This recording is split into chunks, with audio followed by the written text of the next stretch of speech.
Bagian kedua dari topik kepemimpinan yaitu gaya kepemimpinan yang ketiga yang dikembangkan di University of Michigan, disampaikan oleh Bambang Sugiono Agus Purwono, Politeknik Negeri Malang, yaitu Early Michigan Study on State Leadership Style yang dikembangkan pada tahun 1947. Pada tahun 1947, sekelompok peneliti dari Survey Research Center di Universitas of Michigan memulai studi tentang kepemimpinan. Sebuah studi orisinal di Prudential Insurance Company meneliti 12 pasang dengan eksperimen sebagai berikut. Yang pertama adalah 12 pasang section dari high producing section. Yang kedua adalah low producing section, yaitu seksi yang produktivitasnya tinggi dan produktivitasnya rendah. Variabel yang dikendalikan adalah jenis pekerjaan, kondisi kerja, tata cara kerja dibuat sama. Tujuan studi yang pertama menganalisis hubungan antara sikap supervisor atau pemimpin dengan produktivitas kelompok. Yang kedua, menganalisis hubungan antara kepuasan kerja dan produktivitas. Hasil studi yang pertama, supervisor dari high producing section secara signifikan cenderung untuk lebih berorientasi kepada karyawan, bukan berorientasi kepada produksi. Yang kedua, memberikan pengawasan secara umum, tidak ketat. Yang ketiga, mendapatkan pengawasan umum tidak ketat dari atasannya. Sedangkan hasil studi yang berikutnya adalah supervisor dari seksi yang produksinya rendah atau low producing section secara signifikan cenderung untuk lebih berorientasi pada produksi. Yang kedua, memberikan pengawasan secara ketat. Yang kedua, kepuasan kerja tidak berhubungan langsung dengan produktivitas secara signifikan. Perkembangan teori kepemimpinan ada 6 macam teori kepemimpinan. Yang pertama adalah leader dan bond. Teori yang dikembangkan adalah the great man theory. Yang kedua adalah traits, yaitu trait theory of leadership. Yang ketiga berkaitan dengan group, ada pertukaran antara leader and followers. Yang ketiga adalah leadership. Yang pertama ada situational approach atau contingency model. Yang kedua expectancy concept, path goal leadership theory. Dan yang ketiga adalah behavior oriented social learning approach leadership. Teori yang pertama yaitu the great man theory. Memang dia dilahirkan untuk menjadi pemimpin, bahwa pemimpin itu dilahirkan demikian. Yang kedua adalah trait theory of leadership.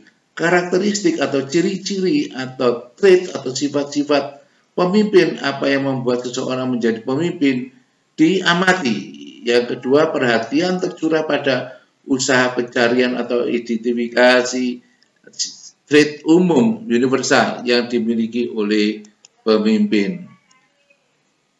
Trait teori ini menghasilkan pengetahuan yang deskriptif tentang kepemimpinan, tetapi tidak mempunyai nilai analitis.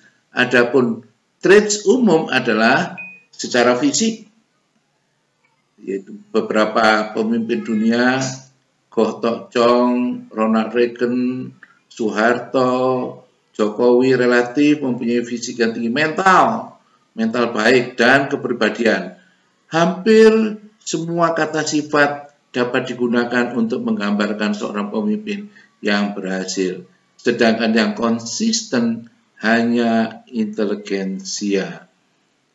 Menurut Keith Davis ada 4 sifat utama pada organisasional leadership yang berhasil, yaitu yang pertama inteligensia, lebih tinggi dari rata-rata kelompok, tapi jangan terlalu tinggi di atas rata-rata.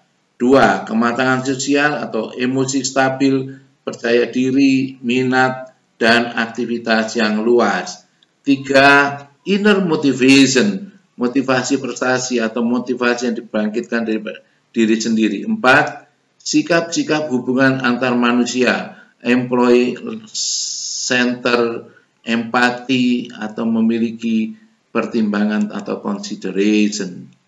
Yang berikutnya adalah Group Exchange Theory of Leadership. Landasan exchange theory adalah reward atau cost, untung rugi. Intinya adalah 1. Agar tujuan kelompok dapat dicapai, harus ada exchange, ada pertukaran yang positif antara leader dan follower. 2. Kepemimpinan adalah suatu proses exchange antara leader dan follower yang mencakup konsep sosiologis manajemen, role expectation, ekspektasi atau harapan, peran harapan. Yang berikutnya adalah pemimpin harus menyediakan lebih banyak keuntungan, reward, daripada beban atau cost bagi para pengikutnya atau follower. Hasil studi, follower dapat mempengaruhi leader, sama halnya leader dapat mempengaruhi follower, seperti people power di beberapa negara, Filipina dan negara yang lain. Yang kedua, sesuai dengan social learning approach to leadership. Yang berikutnya adalah situational theory of leadership, usaha untuk mencari variabel situasional, yaitu ada 4, peran kepemimpinan, keterampilan kepemimpinan, tingkah laku kepemimpinan, kinerja atau performance, dan kepuasan follower atau pengikut. Situational theory of leadership yang dikembangkan oleh Fiedler atau Fiedler Contingency Model of Leadership berhubungan dengan leadership effectiveness, melihat hubungan antara leadership style dengan situasi, favorable yang disukai dan unfavorable yang tidak disukai. Adanya leader-members relationship, pemimpin dan hubungan antara pemimpin dan anggotanya, degree of task structure, derajat daripada struktur tugas. Yang ketiga adalah the leader position power obtained through formal authority. Menurut Fiedler, situational favorableness bila dikombinasikan dengan leadership style akan dapat mempengaruhi efektivitas kepemimpinan. Hasil penelitian pada situasi yang sangat favorable dan sangat unfavorable, yang paling efektif adalah kepemimpinan dengan tipe task directed. Yang kedua, pada situasi yang moderat, favorable dan moderat unfavorable, yang paling efektif adalah kepemimpinan dengan tipe human relation. Dapat digambarkan seperti grafik, seperti gambar ini. Yang berikutnya adalah PAPS Goal Leadership Theory. Teori ini mencoba untuk menjelaskan dampak dari tingkah laku pemimpin pada motivasi, kepuasan, dan kinerja bawahannya. 4 tipe utama kepemimpinan menurut Robert House. Yang pertama, directive leadership atau authoritarian leader. Ciri-cirinya: A. Pemimpin memberikan pengarahan khusus. B. Bawahan mengetahui dengan tepat apa yang diharapkan dari diri mereka. C. Tidak ada unsur peran serta bawahan. Rangkuman hubungan PAPS Goal Theory of Leadership, yaitu sisi masukan adalah karakteristik bawahan, perilaku gaya pemimpin, juga lingkungan, dan menghasilkan bawahan ada persepsi dan memotivasi. Hasilnya adalah kepuasan, kejelasan peran, kejelasan tujuan, dan performance atau kinerja. Berikutnya adalah PAPS Goal Leadership Theory, akan disampaikan pada bab 3 dari topik kepemimpinan ini.